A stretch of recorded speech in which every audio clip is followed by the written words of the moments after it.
Монгол Улсын ерөнхийлөгч Хунагийн хөрөлсөөхөө Монгол Улс дахь нэгдсэн үндэсний байгууллагын суурин зохицуулагч Яп Ван Херденийг хүлээн авч уулзлаа. Уулзалтын Монгол Улсын ерөнхийлөгч суурин зохицуулагчийг үүрэгт ажилдаа орсонд баяр хүргэлээ. Монгол Улс нэгдсэн үндэсний байгууллагын өргөн хүрээтэй харилцаа хамтын ажиллагааг үргэлжлүүлэн хөгжүүлэх чиглэлд идэвхтэй ажиллана гэдэгт итгэлтэй байгаагаа илэрхийллээ. Нэгдсэн үндэсний байгууллага нь манай улсын нийгэм эдийн засгийн хөгжлийг тууштай дэмжиж ирсэнд талархал илэрхийлж, Монгол Улс нэгдсэн үндэсний байгууллагатай хөгжүүлж байгаа хамтын ажиллагаанд өндөр ач холбогдол өгдөг гэдгийг хэллээ.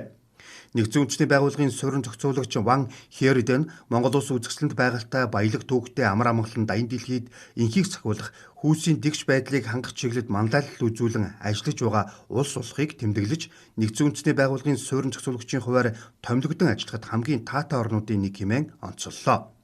Монгол Улс дэлхийн нийтийн өмнө тулгарч байгаа сорилт бэрхшээлийг шийдвэрлэх, тухайлбал байгаль орчин уур амьсгалын өөрчлөлтийн асуудлаар идэвхтэй ажиллаж байгааг тэмдэглэж, 2026 онд цөлжилттэй тэмцэх тухай нэгдсэн үндэсний байгууллагын конвенцийн талуудын 17 дугаар баг хурлыг эх орондоо зохион байгуулахаар болсонд баяр хүргэлээ. Түүнчлэн Монгол Улсын ерөнхийлөгчийн санаачлан хэрэгжүүлж байгаа тэрбумууд, цагаалт, эрүүл Монгол хүн зэрэг үндэсний хөдөлгөөнүүдийг нэгдсэн үндэсний байгууллага дэмжин ажиллана гэдгийг хэллээ.